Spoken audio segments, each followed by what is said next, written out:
noite, irmãos. Paz do Senhor, amém? Irmãos, peço que vocês abram a Bíblia em Eclesiastes, capítulo 3, versículo 1 ao 8 e o 11 também. Irmãos, o irmão Carlinhos, quando ele me chamou aqui, eu tenho que falar que no dia do velório do meu pai, o meu primo, que frequenta uma outra igreja, ele me pediu se eu e minha família iríamos continuar na igreja. E eu falei para ele assim, eu disse, mas claro, por que não? Porque eu não perdi o meu pai. O meu pai, ele foi salvo. E agora eu e minha família temos que buscar essa salvação também. Amém? Eu trouxe essa palavra, irmãos, que ela fala muito sobre o tempo de Deus em todas as coisas. E quando essa palavra se apresentou para mim, eu pedi uma ajuda para minha mãe, para o pastor Adilson também. E eu comecei a ler e as coisas foram se encaixando assim de uma forma perfeita nesse testemunho. A palavra, ela fala assim: tempo para tudo. Tudo neste mundo tem o seu tempo, cada coisa tem a sua ocasião.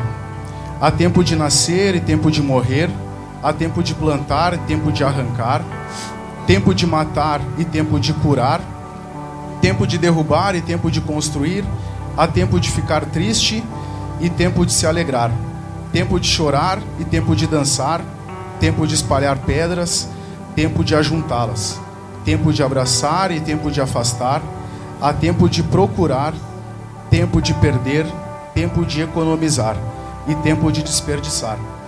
Tem tempo de rasgar e tempo de remendar, tempo de ficar calado e tempo de falar. Há tempo de amar e tempo de odiar, tempo de guerra e tempo de paz. No 11, ele fala assim: Deus marcou o tempo certo para cada coisa. Ele nos deu o desejo de entender as coisas que já aconteceram e as coisas que ainda vão acontecer, porém não nos deixa compreender completamente o que Ele faz. No culto da semana passada, o pastor Silmar, ele pregou e teve dois momentos que parece que ele mirou em mim, assim como ele trouxe a palavra de Davi e Golias. Ele mirou na minha cabeça. Um dos momentos foi quando ele falou que antes da gente começar a frequentar a igreja, muitas vezes a gente vive num ambiente conturbado, às vezes um ambiente com bebidas, drogas, enfim, um ambiente, como o pastor Silmar disse, que para muitos é normal. E eu, graças a Deus, pastor Silmar, o meu pai e minha mãe é só exemplo de carinho, de amor e de trabalho. Foi isso que eles me passaram desde de criança. Porém, a minha parte espiritual, ela era perdida. Por isso que, quando tu falou isso aqui em cima, me tocou muito. E por que era perdida? Meu pai, ele era muito... ele tinha muita fé. Só que ele era católico. Então... E a minha mãe evangélica, desviada. Então isso na minha cabeça me confundia bastante. E eu acho que isso permitia com que eu questionasse muito a Deus. O que eu questionava? Quando eu era criança, eu via meus amigos, de repente para todos vocês isso é uma coisa normal, para mim nunca foi normal. Meus amigos chamavam os pais deles, pai, pai, pai, e os pais olhavam. O meu pai não, porque meu pai era surdo. E isso me pegava assim até o ano passado, até quando eu cheguei aqui na igreja, porque eu questionava assim: poxa Deus, por que o meu pai, ele teve uma meningite com 11, 12 anos de idade, aonde ele ficou por 2 meses em coma, e quando ele acordou com essa surdez profunda. E não bastasse isso, o ano passado a gente teve o diagnóstico do câncer, que é um dos cânceres mais agressivos que existe, um dos cânceres mais doloridos que existe, que é o câncer nos ossos. Então eu ficava com essas 3 questões muito fortes na minha cabeça. E eu rezava, eu pedia, mas eu sempre questionava o porquê comigo, o porquê com a minha família, o porquê o meu pai. E aí a gente começou a frequentar a igreja aqui através do Manu, que treina comigo, através do pastor Adilson. A gente começou a frequentar e a resposta começou a aparecer para mim. Eu acredito, irmãos, que se o meu pai não tivesse qualquer uma dessas 3 doenças que eu falei para vocês, hoje a minha família inteira não estaria aqui buscando e louvando ao Senhor. Que em Abacuque 2:3 fala assim: eu responderei a sua pergunta, mas não responderei imediatamente. Você tem de esperar, mas enquanto espera, lembre-se que a resposta virá certamente. Amém? Ontem fez 1 mês da salvação do meu pai. Eu falo salvação porque eu tenho certeza que ele está salvo. E hoje faz 1 mês que eu recebi o convite da pastora Thaís para vir aqui passar esse testemunho para vocês. E eu confesso que nesse mês eu fiquei... eu fiquei falando e ensaiando de diversas formas, e tudo que eu ensaiei não está saindo nada. Mas teve uma coisa que desde quando eu sabia que eu ia vir aqui falar, eu me questionei se eu ia ou não falar. E eu pedi para minha mãe se era uma coisa que eu teria que trazer, se eu podia trazer. Conversei com o pastor Adilson. Na sexta-feira eu pedi para a pastora Thaís. E os 3 me responderam da mesma forma. Eu acho que tu tem que levar, Thiago, porque isso tocou muito forte no meu coração, e eu acredito que para alguns também vai tocar. Aqui em Eclesiastes, na versão da minha Bíblia, no versículo 6, ele fala: há tempo de procurar e tempo de perder, tempo de economizar. E quando a gente fala da nossa vida financeira, às vezes a gente não gosta de falar, ou é difícil de falar. Mas teve um momento ali em outubro, novembro, que eu fui com meu pai na médica dele, na doutora. E meu pai, ele vinha de 2 semanas onde ele tinha feito a 2ª cirurgia dele. Ele tinha trabalhado até o dia 2 de outubro, dia 3 de outubro ele fez a cirurgia. E umas 2, 3 semanas depois a gente foi na médica, e ele estava com auxílio de cadeira de roda já. Ele não estava mais conseguindo caminhar, não tinha força, né? E aí eu pedi para a doutora, eu disse assim: doutora, tu acha que meu pai vai conseguir voltar a caminhar? Tu acha que ele vai conseguir voltar a trabalhar? Porque uma das coisas que ele mais quer é voltar a trabalhar. E ela me disse assim: olha, Thiago, o tratamento do teu pai é um tratamento paliativo. O que é um tratamento paliativo? É um tratamento que não tem cura. A gente vai estabilizar essa doença, vai passar semanas, 1 mês, ele vai ter uma recaída, a gente estabiliza de novo, e assim vai até essa vela se apagar. E meu pai estava do lado, e como ele não escutava, na hora ele me pediu, né, porque ele viu que eu fiquei bem triste. E na hora ele me pediu, e eu disse para ele que depois eu falava para ele.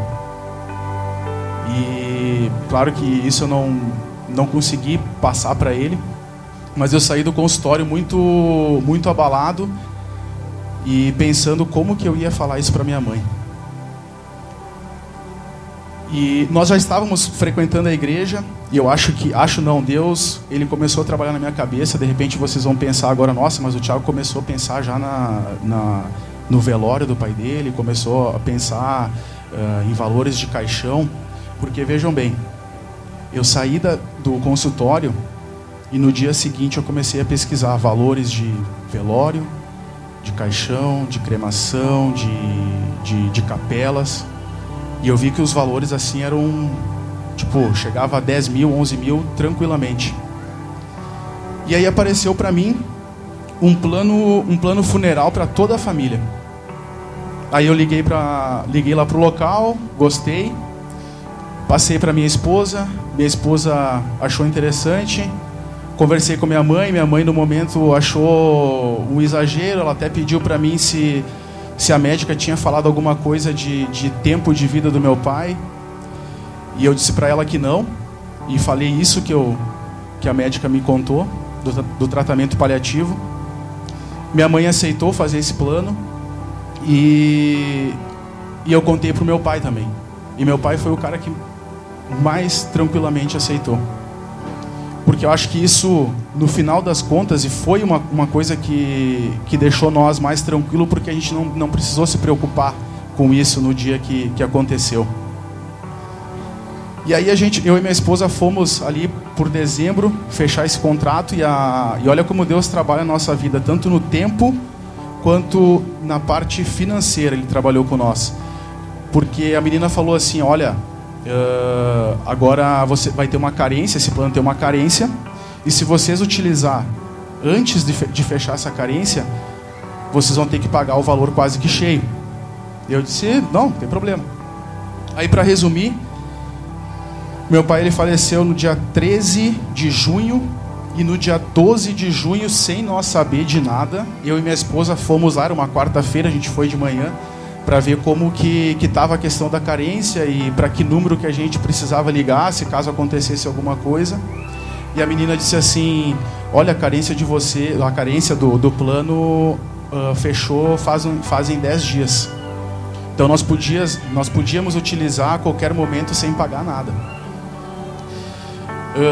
E aí no dia seguinte aconteceu que a gente precisou usar. Daí eu cheguei lá para assinar o contrato. Aí quando eu vi, tinha um valor lá de R$7.800, aonde a gente não precisou pagar nada. Então eu acredito que Deus também trabalhou nessa parte para nós, com a nossa família. Outra situação que o pastor Silmar falou a semana passada também, que me tocou muito, foi quando ele disse que tem momentos da nossa vida que a gente fica sem chão.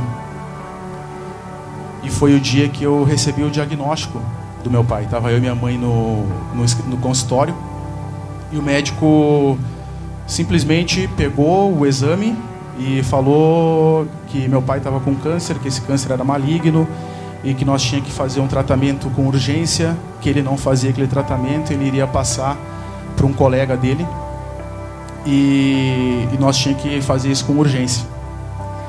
E aquele momento para mim foi muito difícil, porque, como eu falei antes, os meus questionamentos eles só iam aumentando. Mas a gente teve forças para seguir em frente. E aí meu pai, em abril do ano passado, ele fez a primeira cirurgia, ocorreu tudo bem, voltou a trabalhar. Passou 2 meses, ele começou a sentir umas dores na região, na virilha. Aí ele teve que fazer a segunda cirurgia, que foi essa que eu comentei agora, do dia 3 de outubro, que aí foi quando ele não conseguiu mais voltar a trabalhar, não conseguiu mais ter as suas atividades. E nesse meio tempo, eu, fora da igreja, eu fiquei sabendo que o pai do Manu, eu vou falar assim porque nesse tempo era Adilson, né? Para mim não era o pastor Adilson. Fiquei sabendo que o pai do Manu era pastor. E eu fui comentar com o Adilson, e ele me convidou, me fez um convite. E, irmãos, aqui em cima eu não posso mentir para vocês. Quando ele fez esse convite, eu disse para ele, por educação: pode deixar que um dia eu vou lá. Mas eu, no fundo, eu não iria vir. Eu fiz aquilo por educação mesmo. E vejam como são as coisas. Aí meu pai começou a piorar lá em outubro. Daí eu lembrei do Adilson, lembrei do pai do Manu. Depois de um treino, eu fui conversar com o Adilson. Eu disse: ô Adilson, o negócio é o seguinte, meu pai, a situação não tá boa, faz 2 semanas que ele está em casa já, depois de uma cirurgia, e ele começou a piorar, ele não consegue mais levantar sozinho, ele não consegue mais caminhar. Na 3ª semana, depois da cirurgia, eu tive que conseguir uma cadeira de uma muleta. Na mesma semana eu consegui um andador, e na semana seguinte eu tive que conseguir uma cadeira de rodas. E meu pai não conseguia dormir à noite, porque ele tinha muita dor na região do quadril e no peito, que era onde tinha o câncer. Daí eu comentei com o pastor Adilson disse para mim assim: Thiago, fica tranquilo que nós vamos colocar o nome do teu pai em oração e Deus vai dar a vitória para ele. Minha mãe está aqui. Naquela semana meu pai dormiu toda semana sem dores. E aí eu voltei a conversar com o Adilson. Eu disse: Adilson, me passa o endereço da igreja, que no final de semana eu vou lá. Não te confirmo que meu pai vai, porque meu pai ele é muito católico. Mas eu expliquei para o meu pai. O meu pai falou: não, vamos lá, rezar, como ele falava. E nós chegamos aqui. Eu também, mais uma vez, eu confesso que talvez a gente veio aqui pensando em voltar mais 1 ou 2 vezes. Mas quando a gente entrou naquela porta, o que eu estou sentindo agora não é nem nervosismo. O nervosismo já passou. Mas eu estou sentindo uma coisa muito forte assim no meu peito. E eu tenho certeza que isso é a presença de Deus. A forma que a gente foi recebido, com abraços de pessoas que a gente nem conhecia, abraço, sorriso. Eu acho que todos aqui, quando chegam aqui na igreja, recebido assim, aquilo ali fez com que a gente voltasse. Essa presença de Deus fez com que a gente voltasse. E o meu pai, ele pegou uma amizade muito grande com o pastor Adilson. Aí sim, pastor Adilson agora, porque... E eles trocavam mensagem toda noite. Meu pai pedia oração. Meu pai deixou de rezar o terço que ele fazia toda noite, ele rezava. Meu pai pedia oração para o pastor Adilson toda noite, até do Big Brother falava. E irmãos, no dia, a gente se batizou dia 3 de março, e no dia 6 de maio foi quando meu pai foi para o hospital, que ele saiu de casa pela última vez. Nós não tinha essa noção que iria ser a última vez, porque quando ele saiu de casa, ele saiu apenas para fazer uma medicação na veia. A doutora falou: olha, ele faz essa medicação uns 2-3 dias na veia, a morfina, para estabilizar, e depois ele volta para casa, como já tinha acontecido outras vezes.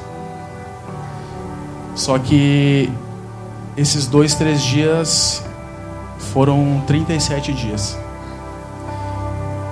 E Deus, nesse momento, ele começou a trabalhar de uma forma mais forte, porque era um momento muito difícil para nós, muito cansativo, mas em momento algum a gente baixava a cabeça, em momento algum a gente desistia. Meu pai sempre lembrava, teve um culto que a pastora Thaís, eu não vou lembrar direito, mas ela disse que Deus, ele fala para nós, ou na Bíblia fala 366 vezes que Deus é com nós. E quando eu saí desse culto que a pastora Thaís falou isso, eu falei para o meu pai. Eu disse para ele: fica tranquilo que Deus está contigo todos os dias, os 366 dias. E meu pai me falava isso. Todo dia que eu ficava triste com ele no hospital, ele me dizia. Ele disse: fica tranquilo que agora eu estou com Deus. Irmãos, no dia, quando fez 30 dias que ele estava no hospital, era uma quarta-feira, ele estava para ir para casa. Na quinta ou na sexta-feira ele ia para casa. Aí eu cheguei na empresa de manhã na quarta e eu senti uma coisa muito forte. Acho que Deus tocou em mim e falou: vai lá e fala com o teu chefe para te pegar uns dias de folga para te acompanhar o teu pai e acompanhar a tua mãe. E foi isso que eu fiz. Meu chefe chegou e eu fui conversar com ele. Eu disse, o nome dele é Alexandre. Eu disse: Alexandre, o meu pai também trabalhava nessa empresa, trabalhou por 28 anos lá. E eu disse pro Alexandre, Alexandre, eu preciso de uns dias, que tu me dê uns dias aí para mim acompanhar meu pai, porque a minha mãe, ela tá muito cansada. Ela fica o dia inteiro no hospital, eu só vou lá dormir com meu pai. Quando é às 7h30 da manhã, minha mãe chega lá e eu tenho que vir trabalhar, então eu tenho que dar essa força para ela. E ele me liberou. Vejam bem, era pro meu pai ir para casa, eu não tinha o porquê pedir esses 10 dias de férias. Mas alguma coisa me tocou em que eu tinha que pedir essa folga.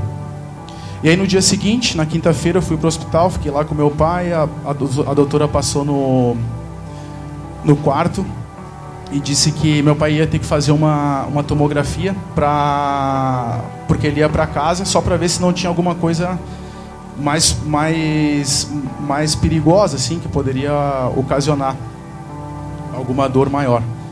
Aí ele fez a tomografia, de meio-dia teve o resultado, e nesse resultado ela disse: olha, pareceu alguma coisa meio estranha no intestino, aonde nós vamos ter que, é parecido com um nó, nós vamos ter que abrir, desfazer esse nó para liberar o intestino dele para voltar a funcionar. Isso foi na quinta-feira. E aí ele foi para a sala de cirurgia, era 5 horas da tarde. E aí foi um momento onde ele voltou da sala de cirurgia e não teve mais um contato, a gente não conseguiu mais ter um diálogo com ele, porque ele ficou bem debilitado. Passou o final de semana, segunda, terça, quarta, e minha mãe pedia para mim fazer algumas coisas para o meu pai, algumas documentações do carro, vi algumas coisas no banco. E na quarta-feira, que antecedeu o dia da salvação dele, eu pedi para minha esposa, eu disse assim: Joyce, eu preciso que tu organize, porque as coisas para mim ficar sozinha com minha mãe e com meu pai no hospital, porque todo esse tempo, esses 30 e tantos dias, eu não consegui ficar uma vez sozinho com minha mãe e com meu pai no hospital, aqui no quarto. E eu preciso que tu organize isso para mim. E aí na quarta-feira, 6 horas da tarde, eu cheguei no hospital. Daí ficou eu e minha mãe com ele. E aí foi um momento onde a gente deu muita risada, a gente chorou bastante, a gente lembrou muitas coisas, a gente dormiu, a gente descansou. E vejam bem, meu pai ele faleceu na quinta-feira às 2h51 da manhã. Nós podíamos ter dormido ali das 10 horas às 5, 6 horas da manhã. Mas vejam bem como Deus teve a forma dele de me mostrar a salvação do meu pai. Nesse meu sono profundo, eu sonhei que nós estávamos no mesmo quarto, com as mesmas roupas, e ele levantou da maca assim. E aí eu falei para ele: pai, espera, tu tá com os acessos. Só que vejam bem, até agora quando eu vou falar com vocês eu tenho que fazer sinais, porque eu sempre falava com ele por sinais. Então eu tinha que tocar nele para ele me olhar e eu fazer os sinais. E quando eu comecei a falar: pai, espera que tem que tirar os acessos, o catéter, tudo. Ele disse: não, eu tô com a camiseta tudo suada, eu preciso trocar a camiseta. E daí nisso eu peguei a camiseta, entreguei para ele. Na hora eu não me toquei. Eu ia falando e meu pai não estava me olhando. Então ele estava escutando. Nesse momento ele saiu do quarto e aí ele começou a cumprimentar as enfermeiras, as moças que traziam a comida para ele, que ele fez uma amizade muito grande com elas. E daí ele me falou assim, ele disse: rapaz, eu liguei para os irmãos. Então se ele ligou, ele estava escutando. Aí eu me dei conta. E eu comecei a rir, só dava risada, eu estava em choque naquele momento ali no sonho. Ele disse, eu liguei para os irmãos e eles me falaram que estava muito frio lá. E aí nisso a gente chegou numa sala redonda, onde tinha umas 3, 4 pessoas com uma planilha, com uma folha e uma caneta, anotando não sei o que, mas eu acredito que, como meu pai ele estava em coma induzido, eu acho que eles estavam anotando alguma coisa, um milagre, alguma coisa nesse sentido. E nisso eu acordei. E quando eu acordei, eu olhei no relógio, era 2h30 da manhã. Eu olhei para o meu pai, ele estava respirando bem devagarinho já. Aí eu olhei para minha mãe levantou e foi orar, começou a orar com ele, botou as mãos em cima dele, começou a orar. Aí eu falei para minha mãe, eu acho que eu vou chamar a enfermeira, porque a respiração dele está bem fraca, para aumentar o oxigênio. E aí a enfermeira veio e ela disse para nós, é assim, já está com bastante oxigênio. Eu disse, tá, então tá. Aí nisso que a enfermeira saiu, eu coloquei meu peito, a minha cabeça, o meu ouvido no peito do meu pai. Fiquei ali alguns segundos, orando. Minha mãe começou a intensificar a oração também. Eu levantei e olhei para o meu pai. Meu pai estava com os olhos meio aberto e meio fechado, já fazia uns 2 dias. E naquele momento que eu olhei para ele, ele abriu os olhos, puxou a respiração, soltou, fechou o olho. Aí eu falei para minha mãe, disse, mãe, acho que agora o pai ele descansou. E minha mãe disse, eu também acho. Então, irmãos, nesse momento eu falo para vocês que a gente não teve nenhum sentimento de perda, porque a gente só perde uma pessoa quando a gente não sabe onde essa pessoa está. E nós tínhamos certeza que o meu pai estava sendo salvo naquele exato momento.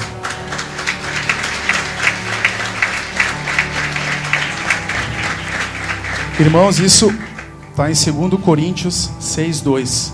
Ouçam, agora é o momento bem oportuno. Hoje é o dia da salvação. Amém? Então, como eu falei para vocês, aquele exato momento foi um momento que me saiu um peso muito grande assim do meu estômago. Eu tive um sentimento de alívio e isso tenho certeza que é porque a minha família toda está aqui na igreja, buscando, louvando ao Senhor. Então eu só tenho sentimento de gratidão. Meu pai, minha mãe, primeiramente, Deus, o Manu, o pastor Evandra, o pastor Adilson, o pastor Giovanni também, porque quando o pastor Giovanni subia aqui no altar, o meu pai, sem escutar absolutamente nada, o pastor Giovanni começava a falar, meu pai começava a chorar. Então ele sentia a presença de Deus. Ele sabia que tu é ousado. Então, irmãos, só agradecer a todos os pastores que me deram muita força. Conversei muito com eles todo esse tempo. E é um sentimento de gratidão mesmo. Obrigado.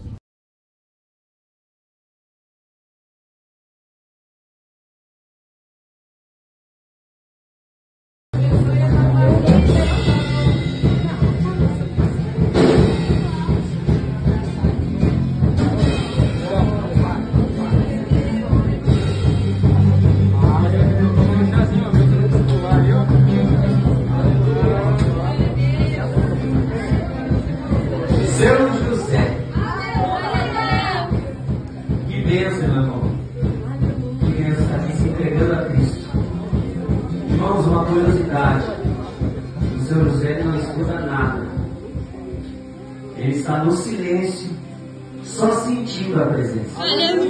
Desde o primeiro dia que ele entrou para aquela porta ali, ele só sentiu a presença, porque ouvir ele não ouviu nada. E sabe o que ele me disse?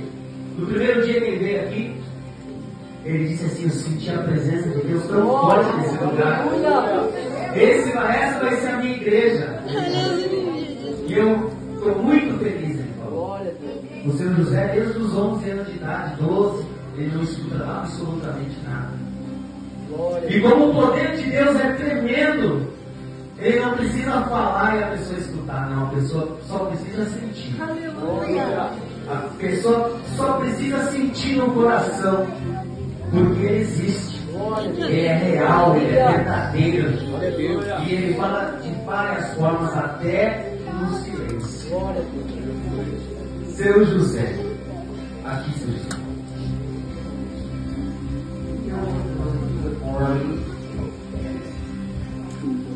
Assim.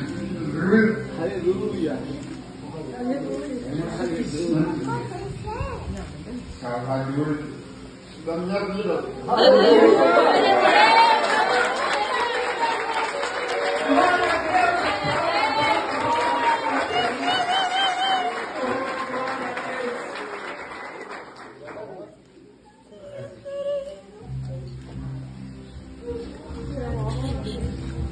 O óculos pra ele.